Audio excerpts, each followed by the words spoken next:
Muy bien, buenos días, a todos. Gracias a Dios porque podemos estar aquí reunidos a través de la distancia para poder seguir alabando y glorificando a nuestro Señor. Y como ya lo dijo Mark, pues ya tenía algo de tiempo que estábamos ah, viendo, tratamos de planear con la mayor antelación posible la serie de enseñanzas y prédicas que vamos a tener. Y hoy, gracias a Dios, vamos a empezar con una carta, la que abre en nuestras Biblias con las cartas paulinas, las cartas escritas por Pablo. Y se trata, como ya bien lo saben, de libro, más bien la carta de Pablo a los romanos. Em, Pablo escribió 13 de las 21 epístolas o cartas del Nuevo Testamento. Entonces, hermanos, hay muchísimo contenido de Pablo en nuestra Biblia, en la palabra de Dios. Y quiero, antes de empezar, poner un poquito de contexto respecto a esto. Entonces, vamos a ponernos históricos, vamos a ponernos a analizar, más bien a escuchar un poquito de la historia y contexto sobre esta carta. En primer lugar, en el contexto, quiero que por favor empecemos leyendo lo que va a ser nuestro texto central. Nos vamos a dedicar en este día a Romanos capítulo 1, versículos 1 al 7. Dice así la palabra del Señor. Pablo, siervo de Jesucristo, llamado a ser apóstol, apartado para el Evangelio de Dios, que él había prometido antes por sus profetas en las Santas Escrituras, acerca de su Hijo, nuestro Señor Jesucristo, que era del linaje de David según la carne, que fue declarado Hijo de Dios con poder, según el Espíritu de Santidad, por la resurrección de entre los muertos, y por quien recibimos la gracia y el apostolado para la obediencia a la fe en todas las naciones por amor de su nombre, entre las cuales estáis también vosotros, llamados a ser de Jesucristo, a todos los que estáis en Roma, amados de Dios, llamados a ser santos. Gracia y paz a vosotros, de Dios nuestro Padre y del Señor Jesucristo. Vamos a orar. Padre amado, Padre celestial, te damos tantas gracias, Señor, por este día. Gracias, Padre, por todo lo que nos das, por tu amor, por tu cuidado, por tu misericordia. Gracias, Padre, porque podemos estar unidos en la distancia, alabando y glorificando tu nombre en lo que debemos hacer, Señor, que es aprender más de ti, de tu palabra, a través de tu palabra, Señor. Te ruego, Padre, por mí, por este pobre predicador, Señor, que tengas misericordia, Señor. Hace 2 días, o no recuerdo bien, que mi cabeza no está al 100%. Te ruego, Padre, que seas tú el que hable y no yo, que tu poder se magnifique, se amplifique, se vea más manifestado a través de la debilidad de este siervo. Gracias, en el nombre de nuestro Señor Jesucristo. Amén. Muy bien, hermanos, pues como les decía, ya vimos cuál es el texto central. Y la carta a los romanos cristianos, obviamente, porque esta carta tiene por objetivo un público cristiano, ¿sí? Aunque ahorita vamos a ver el tema central. Esta carta fue escrita entre los años 56 al 58 después de Cristo.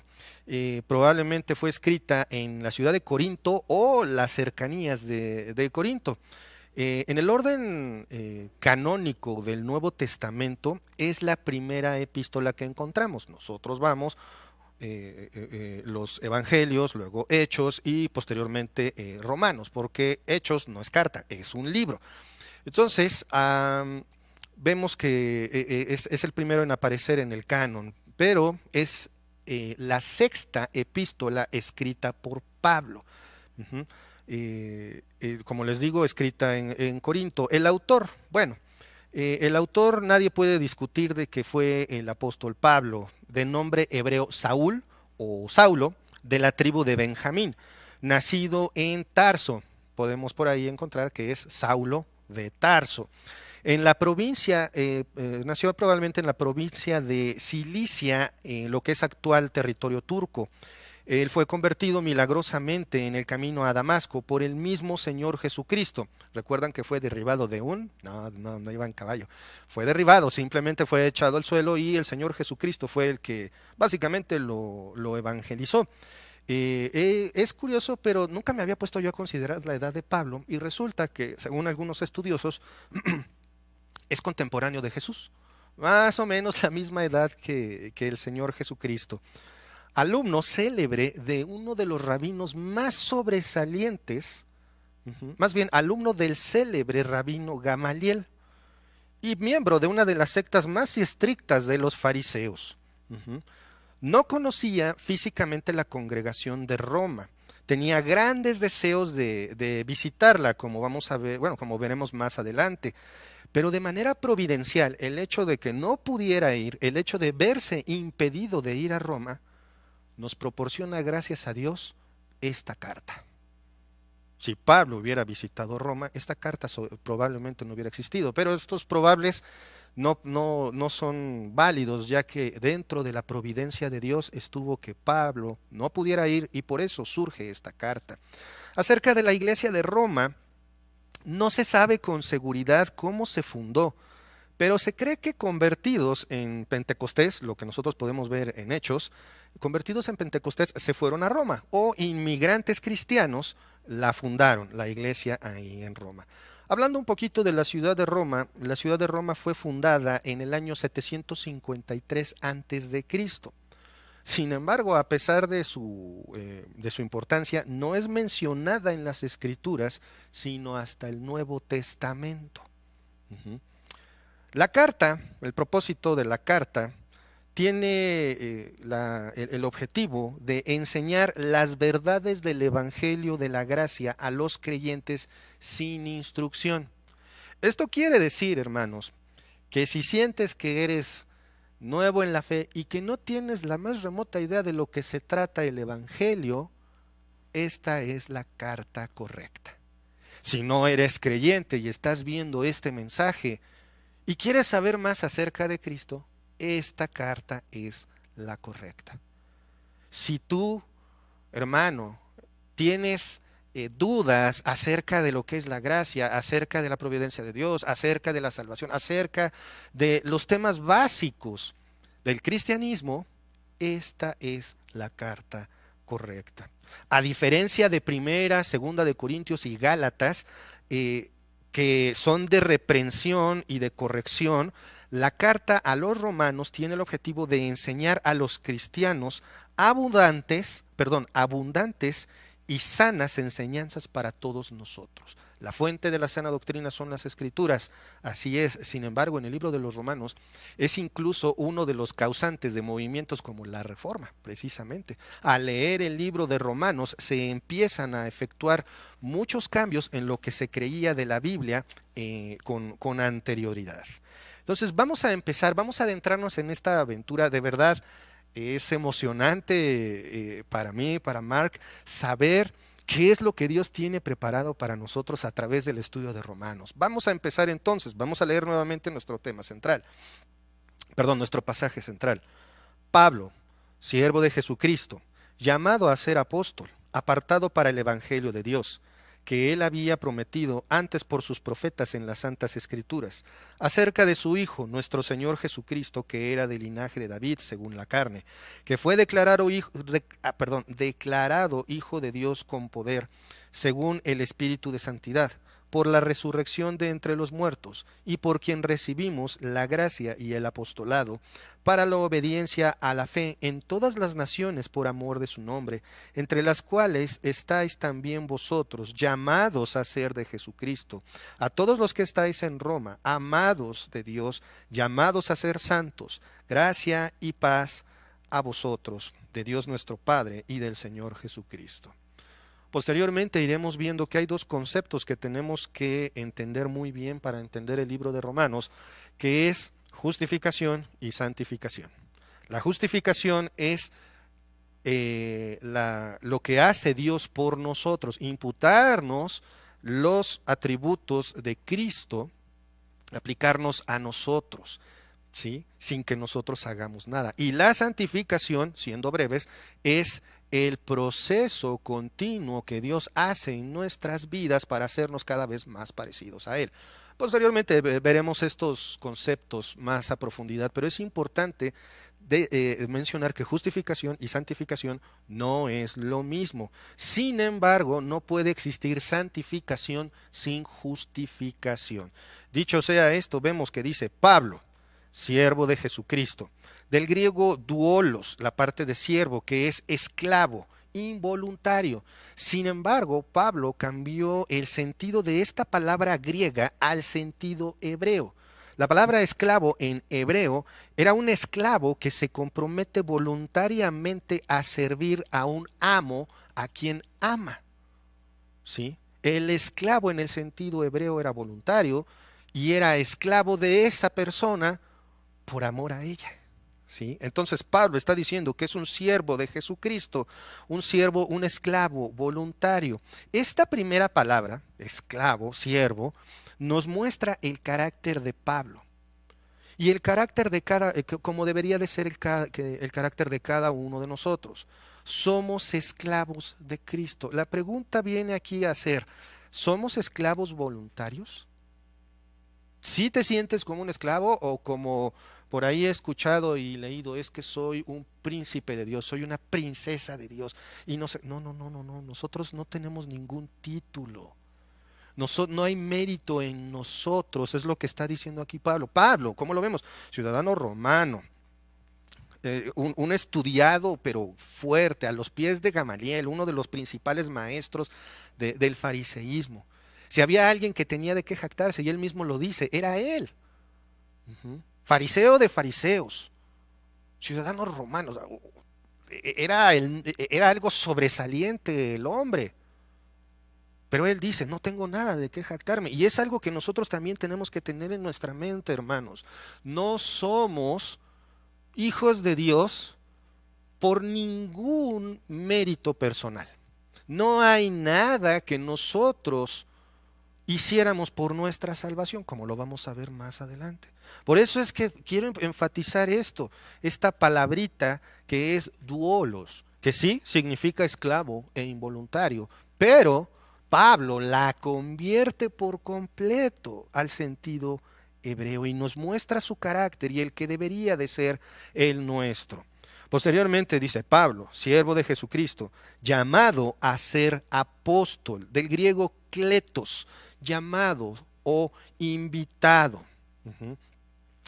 Pero no es un llamado o una invitación que nosotros podamos resistir. Y aquí es donde nosotros vamos a aprender un concepto que se llama el llamado irresistible.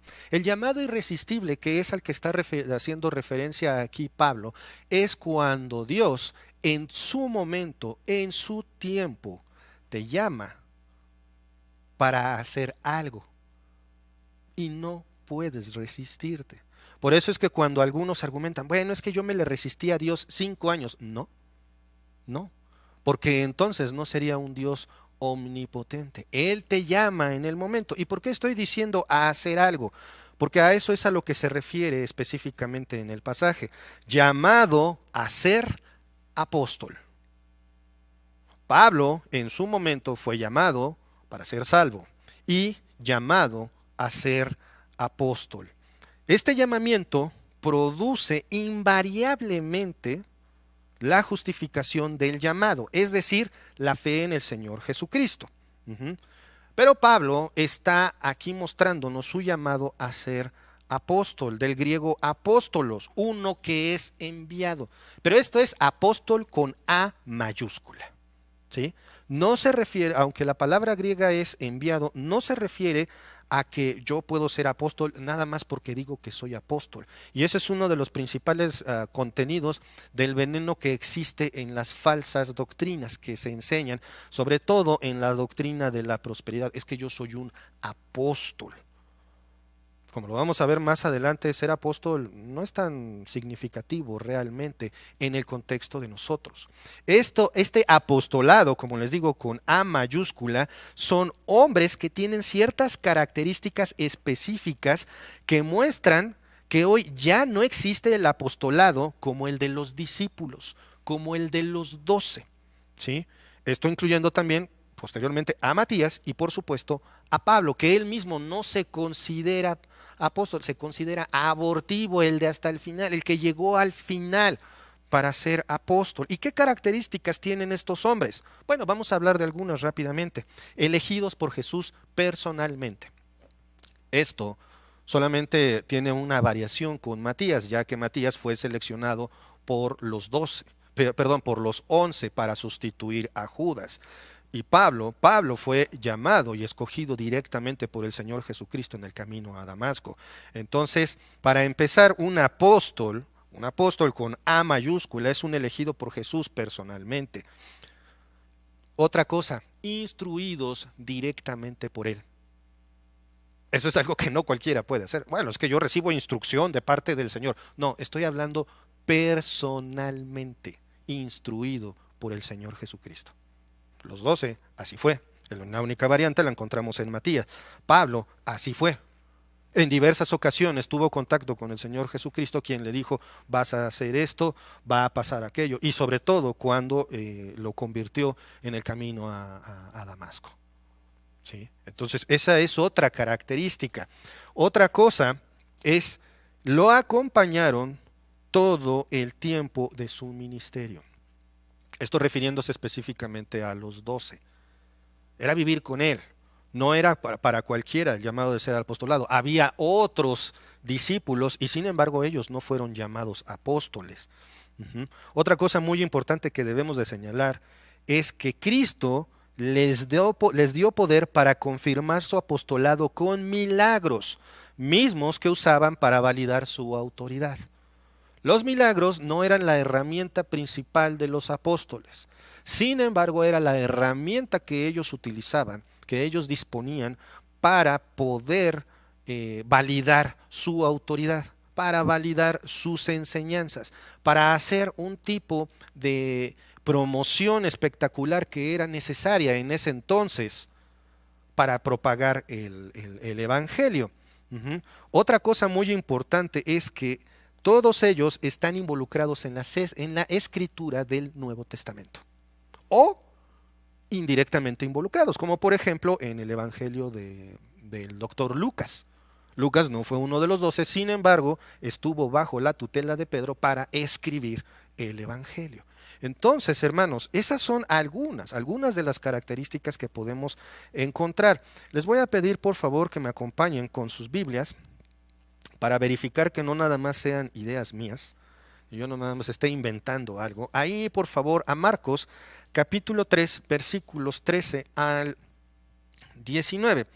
Dice así la palabra del Señor. Después subió al monte y llamó a los que él quiso, y vinieron a él, y estableció a 12 para que estuviesen con él, para enviarlos a predicar, y que tuviesen autoridad para sanar enfermedades y para echar fuera demonios. A Simón, a quien puso por sobrenombre Pedro, a Jacobo, hijo de Zebedeo, y a Juan, hermano de Jacobo, a quienes apellidó Boanerges, esto es, hijos del trueno, a Andrés, Felipe, Bartolomé, Mateo, Tomás, Jacobo, hijo de Alfeo, Tadeo, Simón el cananista y Judas Iscariote, el que le entregó, y vinieron a casa. ¿Se dan cuenta?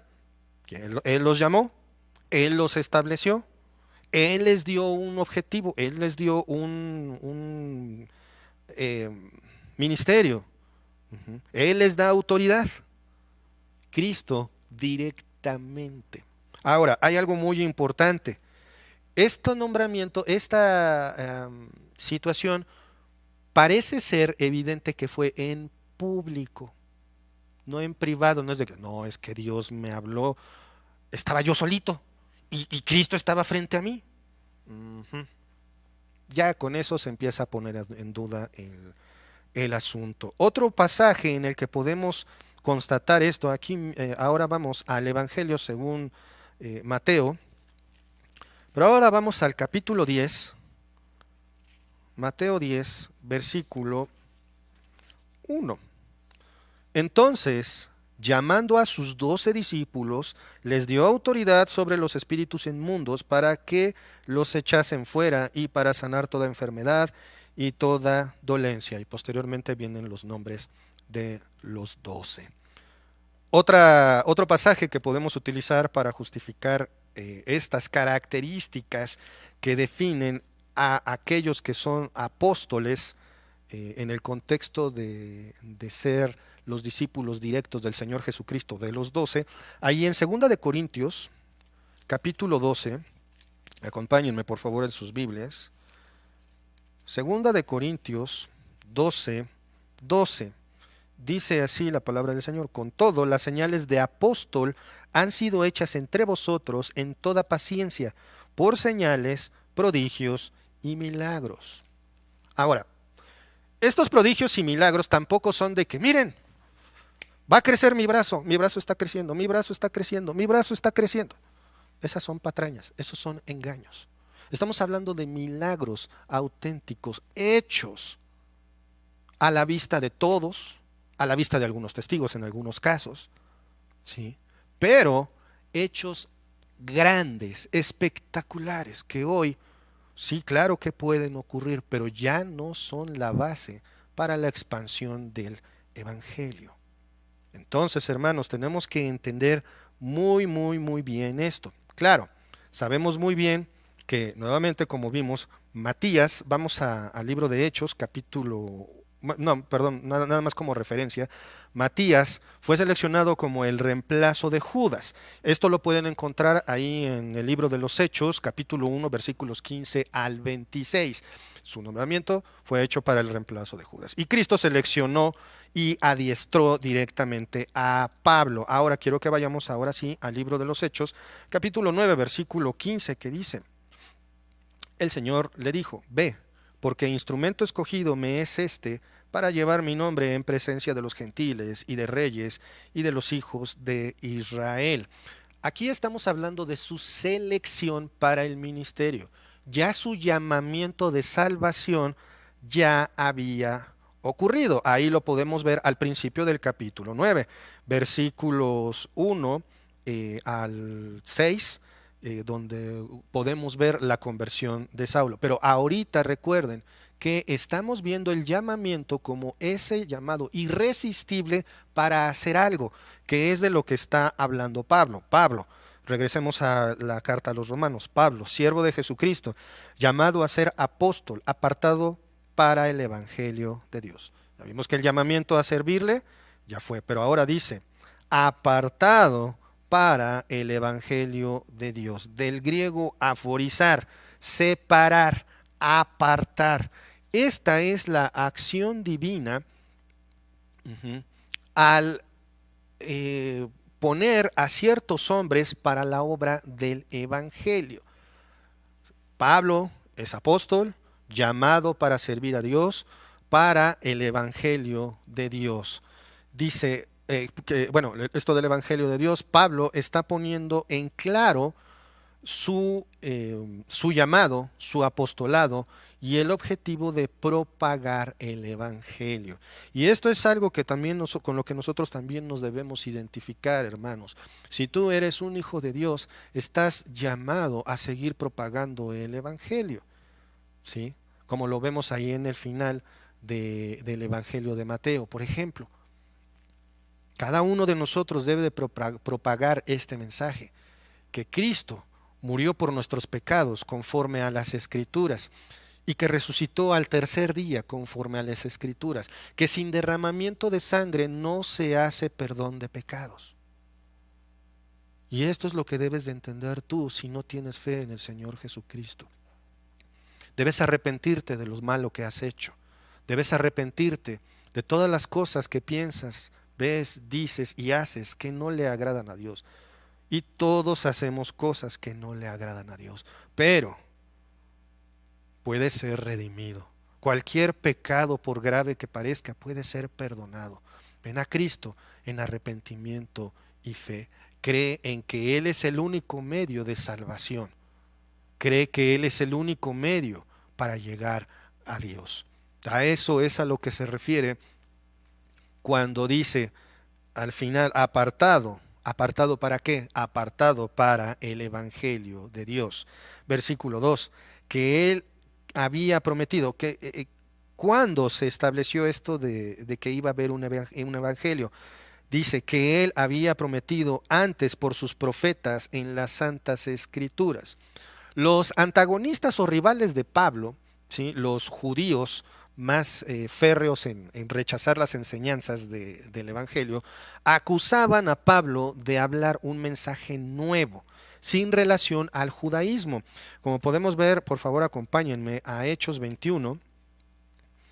Vamos al libro de los Hechos otra vez, por favor, capítulo 21,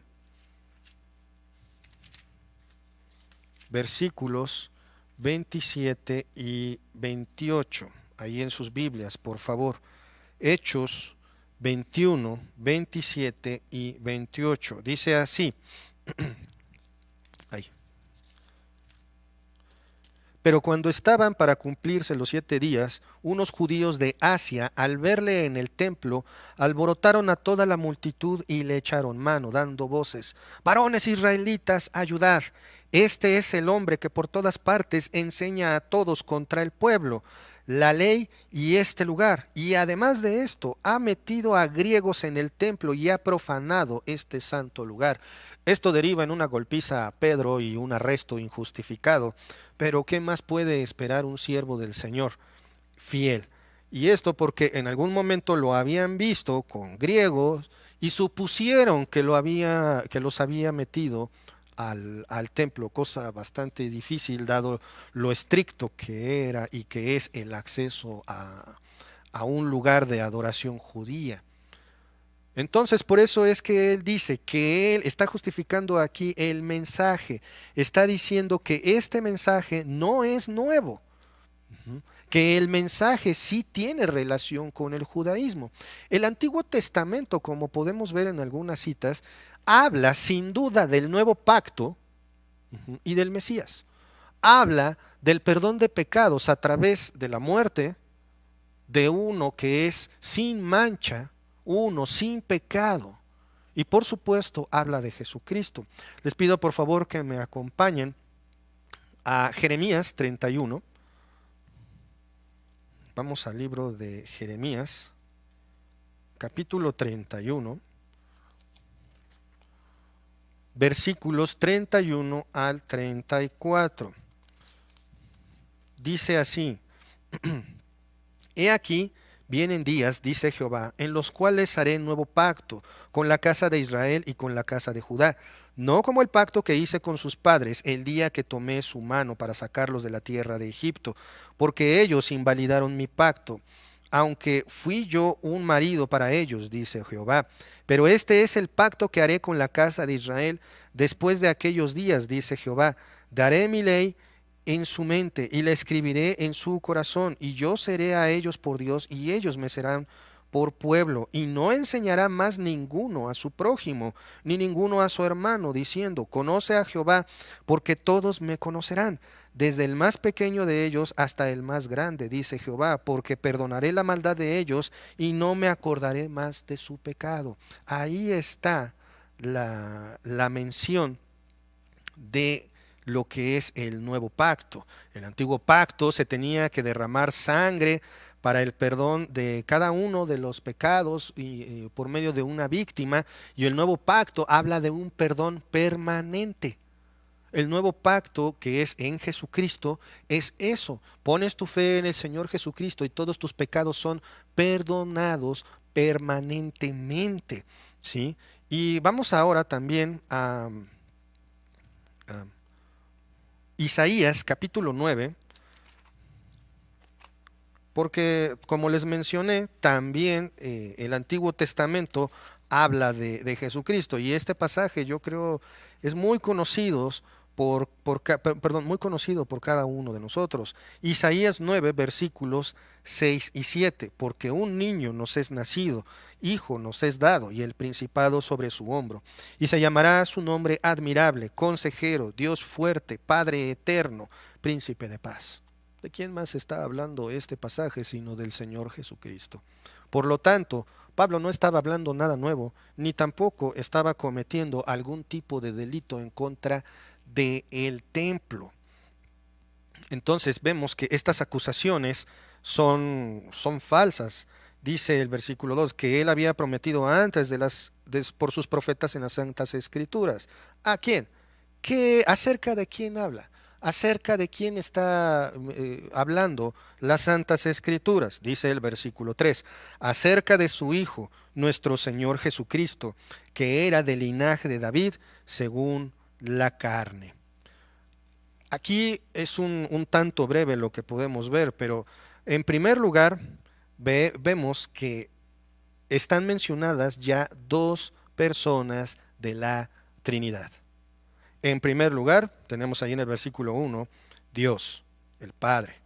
Y en el versículo 3 ya menciona a Cristo, el Hijo, acerca de su Hijo, nuestro Señor Jesucristo, el Hijo único de Dios, aquel que fue entregado para el perdón de tus pecados, aquel que murió en la cruz derramando su preciosa sangre para el perdón de tus pecados, aquel que no se quedó muerto, sino que resucitó al tercer día, y Él es Dios. En cuanto a lo que dice de que era del linaje de David, quiere decir que era. Esta parte de era habla de que tanto María, su madre, como José, su padre para efectos legales, fueron descendientes de David. Por lo tanto, Jesús también es un descendiente de David, o como ellos lo mencionaban en esos tiempos, hijo de David. Él era en la carne, en el cuerpo mortal, hijo de David. Fue declarado hijo de Dios con poder, según dice el versículo 3, que era del linaje de David según la carne. Versículo 4, que fue declarado hijo de Dios con poder, según el Espíritu de santidad, por la resurrección de entre los muertos. Hermanos, aquí hay que poner mucha atención. Dice, declarado hijo de Dios con poder. Mejor traducción, declarado poderoso hijo de Dios. ¿Sí? No es que en un momento no era el hijo de Dios y después sí era el hijo de Dios. No, una traducción más literal del texto original sería que Cristo fue declarado poderoso hijo de Dios. ¿Sí?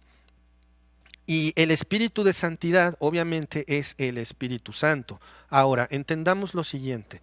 En su encarnación, Cristo, siendo Dios, se sujetó voluntariamente a la voluntad del Padre.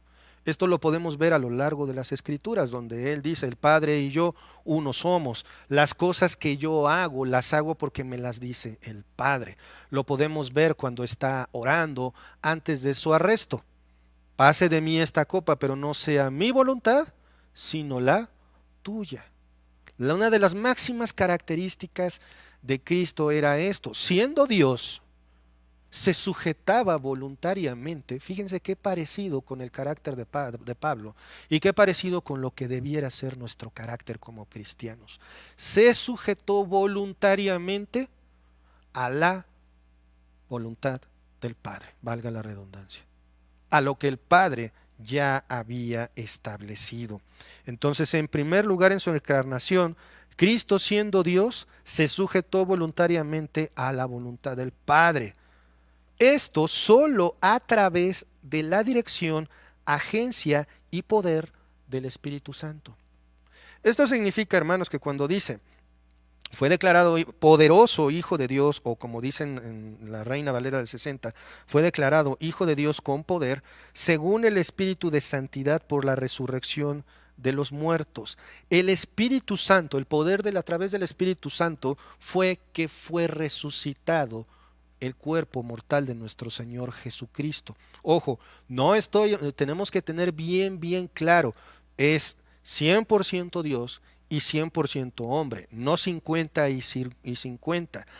Lo que murió en la cruz, lo que fue sacrificado, lo que fue vaciado de su preciosa sangre en la cruz y que posteriormente por el poder del Espíritu Santo resucitó, es el cuerpo humano. La parte de Cristo que es Dios no murió, solamente su cuerpo humano. Vamos por favor aquí mismo en el en la carta a los Romanos, vamos al capítulo 8, versículo 11.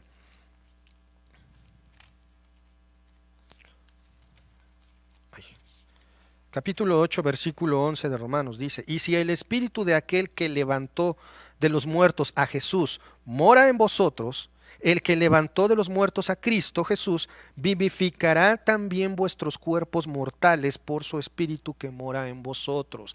Este versículo está hablando en sus dos primeras declaraciones de la resurrección de Jesús efectuada por el Espíritu Santo. Nuevamente, estamos hablando de su cuerpo humano, no de su divinidad.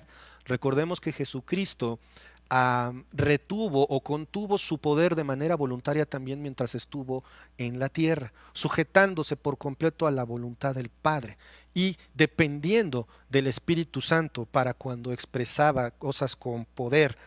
La resurrección está aquí, pero habla de otra resurrección. Dice la última parte del versículo: el que levantó de los muertos a Cristo Jesús vivificará también vuestros cuerpos mortales por su espíritu que mora en vosotros.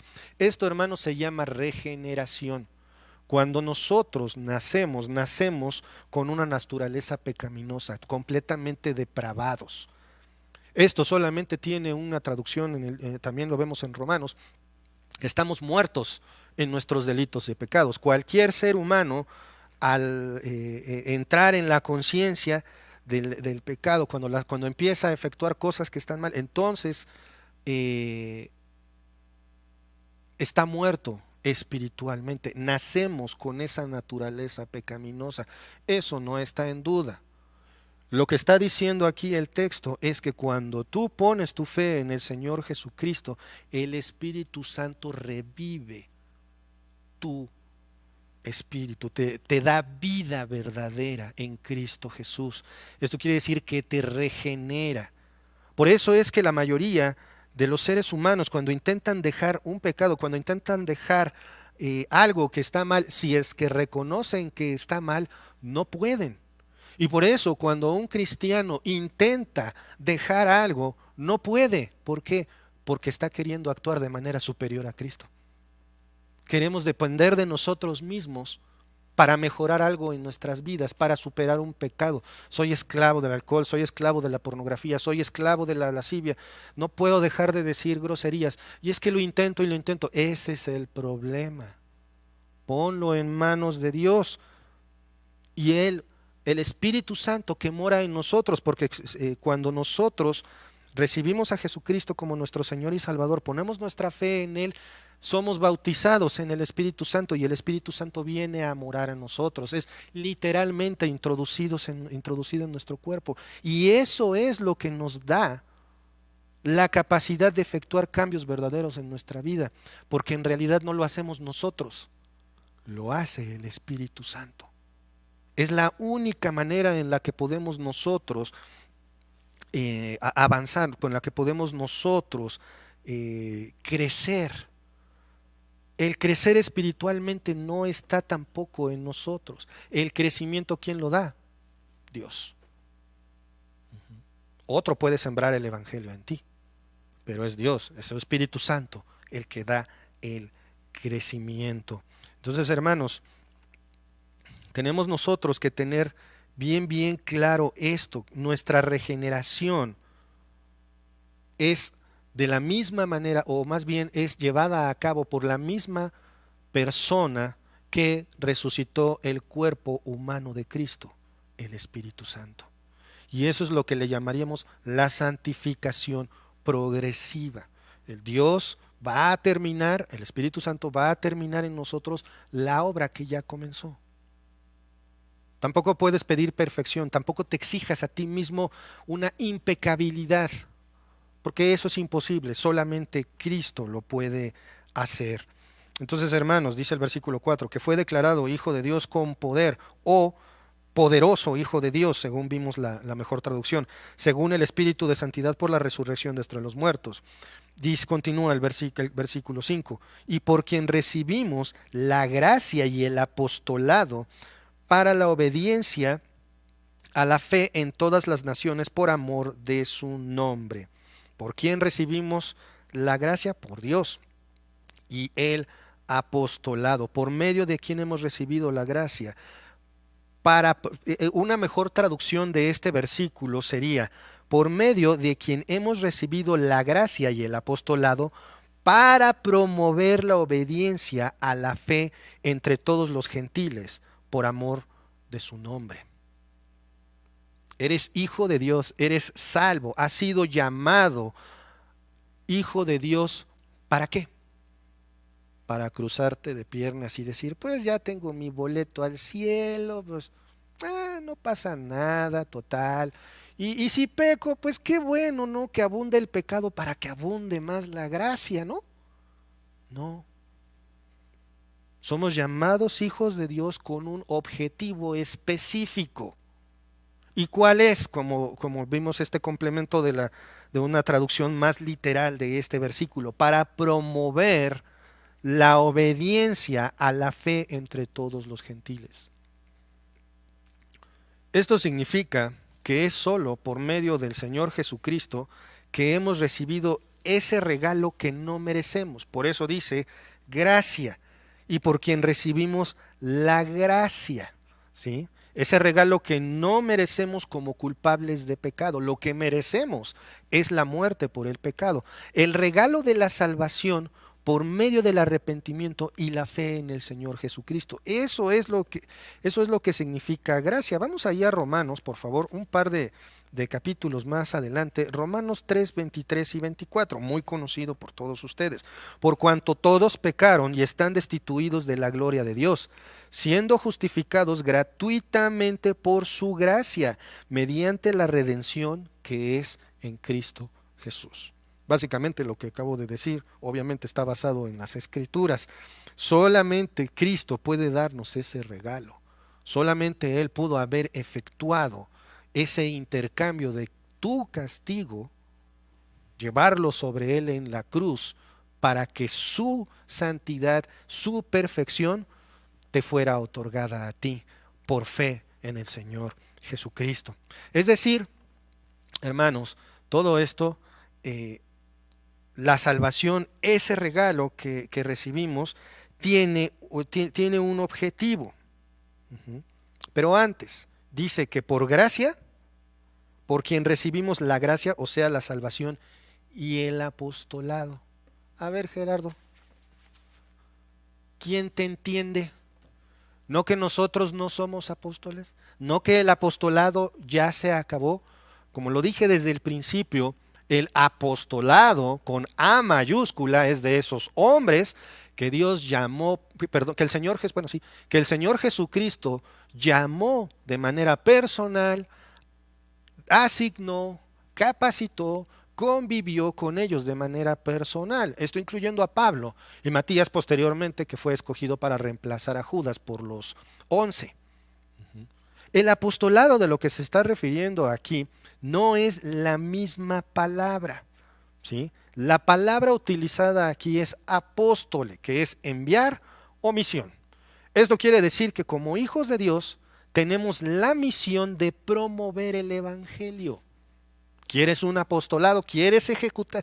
Es que yo quiero ser apóstol. Pues órale, a hablar las buenas nuevas de salvación. Esa es nuestra comisión, ese es nuestro apostolado, esa es nuestra misión, apóstole, enviar, misión. Somos enviados. ¿Cuántos misioneros estamos apoyando? Tenemos uno como parte del liderazgo de nuestra congregación. Apóstol, órale, es el apóstol Mark. Pero en un sentido de que simple y sencillamente fue enviado, nada más. ¿Enviado a qué? A promover, a propagar el evangelio. Aquel que diga, es que yo soy apóstol de Jesucristo como Pedro, como Juan, está mintiendo, porque eso ya no existe, como ya lo vimos anteriormente. Y tú y yo, cada uno de los hijos de Dios, tenemos este apostolado, tenemos esta misión, que es propagar el mensaje del evangelio. Ahora, como lo podemos ver, dice, vamos a ver solamente una confirmación de esto, ahí en Mateo 28, 19. ¿Quién no se sabe de memoria este pasaje? ahí es donde se establece este apostolado, que sería esta misión, que conocemos todos como la Gran Comisión. Dice así: por tanto, id y haced discípulos a todas las naciones, bautizándoles en el nombre del Padre y del Hijo y del Espíritu Santo. Ahora, ¿cómo se hace este apostolado? Nada más mandando a otros o levantando la mano. No, no, no, no, no. Dice el versículo 20: enseñándoles que guarden todas las cosas que os he mandado. Los apóstoles, con A mayúscula, son enviados a ejecutar un apostolado, que es propagar el evangelio enseñando lo que está en las escrituras. No hay otro medio, no hay otra forma. El apostolado es eso, que nosotros propaguemos la verdad del evangelio por medio de lo que dicen las escrituras, hermanos. Por cierto, un pequeño detalle en este versículo. Dice: por quien recibimos la gracia y el apostolado para la obediencia a la fe en todas las naciones, por amor de su nombre. Hermanos, esta segunda parte del versículo nos dice que debemos de notar que la incredulidad es desobediencia. No se trata de que, bueno, pues yo rechazo, estoy en mi derecho y no pasa nada. No, no. La incredulidad es desobediencia, porque dice bien claro el versículo: para promover la obediencia a la fe.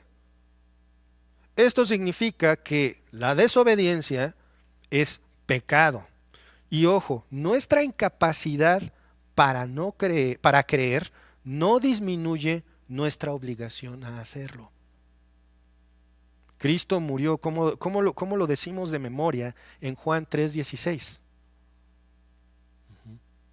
Porque de tal manera amó Dios al mundo, que ha dado a su Hijo unigénito, para que todo aquel que en él cree no se pierda, mas tenga vida eterna. ¿Y todavía el ser humano cree que hay opción? Ese es el punto.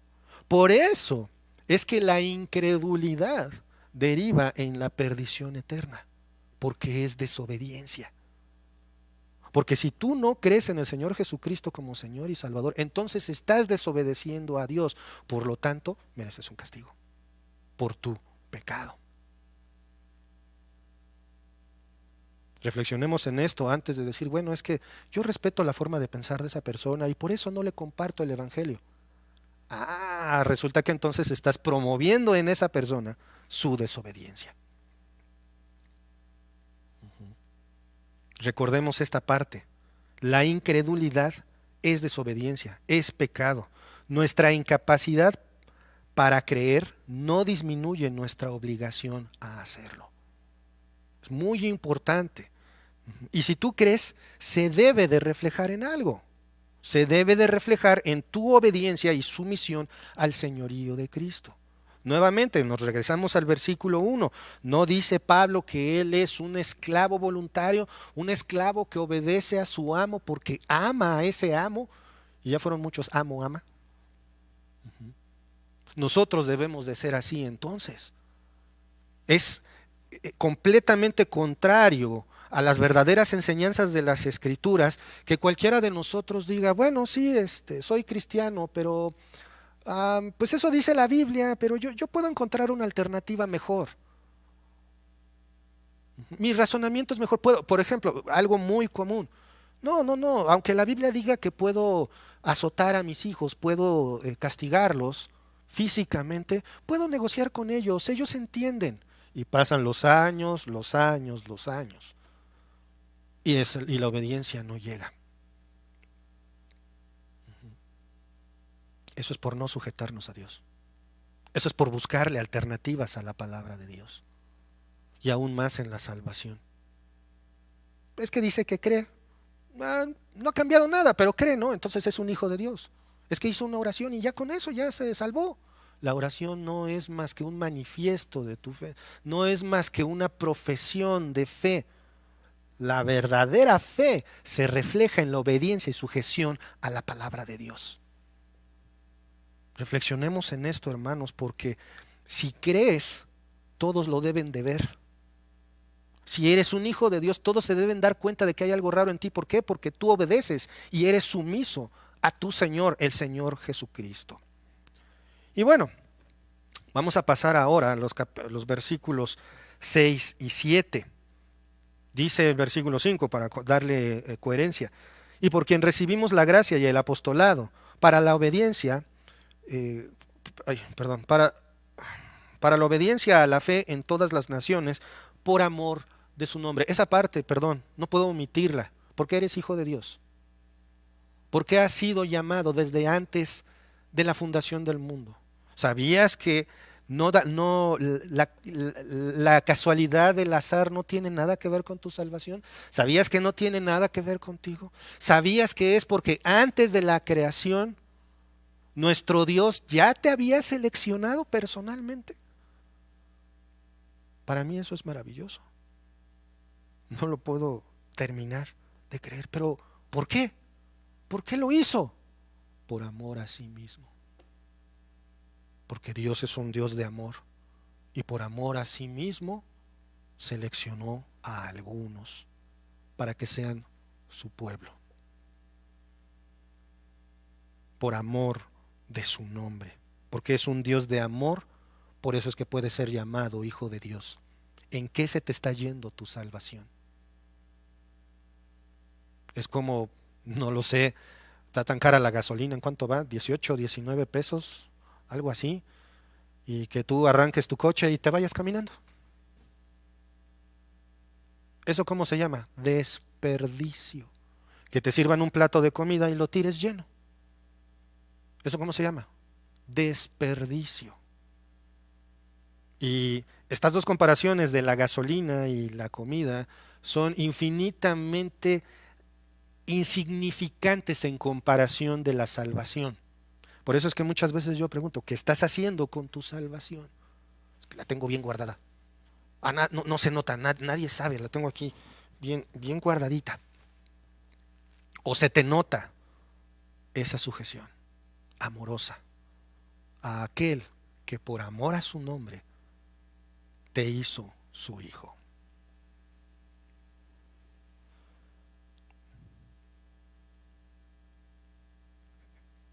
La obediencia a la fe en las naciones por amor de su nombre, entre las cuales estás también vosotros. Entre las cuales estáis también nosotros. Obviamente Pablo se está dirigiendo aquí a la iglesia de Roma, aquellos a quienes no conocía. Él tenía deseo de ir a verlos, pero no los conocía. Y les da esta enseñanza. Todo esto que hemos estado viendo, hermanos, de verdad, podríamos tardarnos más tiempo, pero no me voy a tardar más. No se preocupen. Yo estoy corriendo. Pero entre los cuales estáis también vosotros. ¿Entre cuáles? Entre aquellos que fueron llamados a obedecer el llamado del Evangelio, como vimos en el versículo 5. Y entre esos estás tú y estoy yo, hermanos. Llamados, dice, llamados a ser de Jesucristo.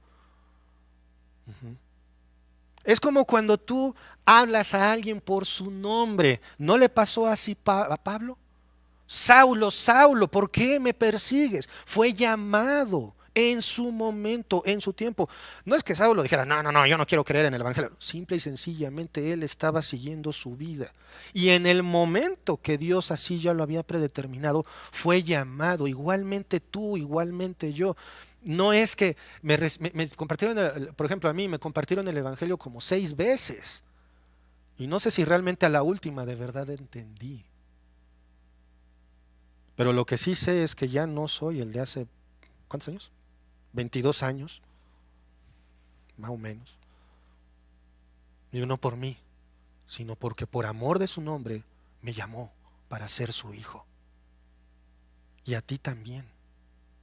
Si no hay un cambio en tu vida, si no notas algo de crecimiento, arrodíllate delante de Dios y arrepiéntete de tus pecados. Entrégale tu vida. Nunca es tarde para recibir la salvación. Llamados a ser ¿de quién? de Jesucristo. Y aquí está hablando de propiedad, no está hablando de algo opcional, o que Chuchito es mi cuate y me llevo re bien con Jesús, y que pues por eso pues tú puedes ser el mejor y vas a tener lo mejor, y proponte ser el mejor en la vida, y tú puedes. ¿Y Dios? ¿Dónde quedó? No, no, no, hermano, somos duolos, somos esclavos, somos propiedad de alguien, porque aquí lo dice bien claro, llamados a ser de Jesucristo. Tú, si eres hijo de Dios, eres propiedad de Jesucristo. Tienes un amo, tienes un dueño, y a ese dueño debes de sujetarte, debes de ser sumiso. Llamados a ser de Jesucristo. Y finalmente, vuelve a confirmar esta parte del llamado Pablo. Dice el versículo 7, a todos los que estáis en Roma, o sea, a todos los cristianos de la iglesia de Roma, amados de Dios, otra vez, llamados a ser ¿qué? Santos. Ojo, aquí es donde entra el concepto con el que, los conceptos con los que empecé. Justificación y santificación. No es lo mismo. Llamados a ser santos. El llamado se efectúa y entonces se produce la santidad. Lo veremos a más detalle más adelante. Pero si tú eres llamado, si tú eres un verdadero hijo de Dios, no puedes estar igual que al principio, que antes de que hayas recibido al Señor Jesucristo como tu Señor y Salvador. Eso no es posible. ¿Por qué? Porque empieza un proceso de santificación.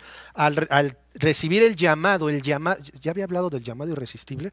Bueno, el llamado es irresistible, no puedes decir que no. Dios te llama y entonces se te atribuye los atributos, la perfección de Cristo para justificar tus pecados, para perdón de tus pecados delante de Dios. Y entonces empieza un proceso de crecimiento espiritual que se llama santificación, o sea que poco a poco te vas pareciendo más y más a Cristo.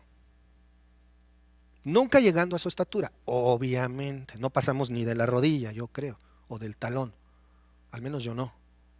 Pero sí es un proceso, una progresión de crecimiento, llamados a ser santos, no llamados a echar la chorcha, no llamados a seguir viviendo como antes, no llamados a que, pues, al fin que soy joven, o peor tantito, son jóvenes, déjalos que prueben. No, porque el llamado es a ser santo.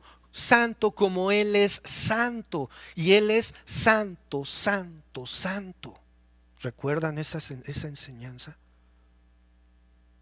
Entonces, hermanos, posteriormente vemos un saludo acostumbrado de Pablo. Gracia y paz a vosotros de nuestro Padre y del Señor Jesucristo. Cuánta abundancia de sabiduría y nada más en el saludo. Estamos hablando de la introducción a la carta. Es como el hola, ¿cómo estás? Yo estoy bien, ¿y tú? Y después viene el contenido. Hermanos, pensemos en esto. Pensemos en que aún con esta pequeña introducción hemos aprendido profundas enseñanzas del Evangelio, profundas realidades. 1, es un llamado irresistible. 2, es para ser santos. 3, somos esclavos de Cristo. 4, debemos reflejarlo en nuestra sumisión y sujeción voluntaria a nuestro amado propietario.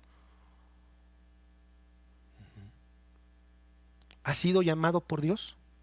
Si es así, ¿tu obediencia y sumisión a Cristo es visible delante de todos? ¿O eres un cristiano de la secreta,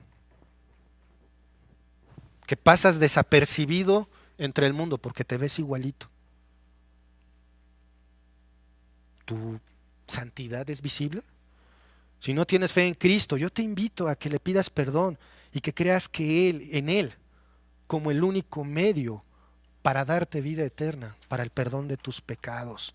Ven a Cristo en arrepentimiento y fe. Vamos a orar. Padre amado, Padre celestial, te damos tantas gracias, Señor, por este día. Gracias, Padre, por tu palabra. Gracias porque a través de ella podemos ver nuestra verdadera posición delante de ti. Gracias, Padre, porque tus enseñanzas son claras, Señor. Gracias porque no nos merecemos la salvación, sin embargo a ti te ha placido regalárnosla. Gracias, Padre, por la muerte del Señor Jesucristo en la cruz. Gracias porque aunque somos no merecedores de esto, tú nos los has dado. Gracias, Señor, porque sabemos, Padre, que los apóstoles, como tú los designaste en su tiempo, Señor, ya no existen, pero somos apóstoles enviados a propagar el mensaje de salvación, Señor. Gracias, Padre, por esto. Gracias porque sabemos que somos tus hijos. Gracias por este regalo inmerecido. Gracias en el nombre de nuestro Señor Jesucristo. Amén. Dios los bendiga, hermanos.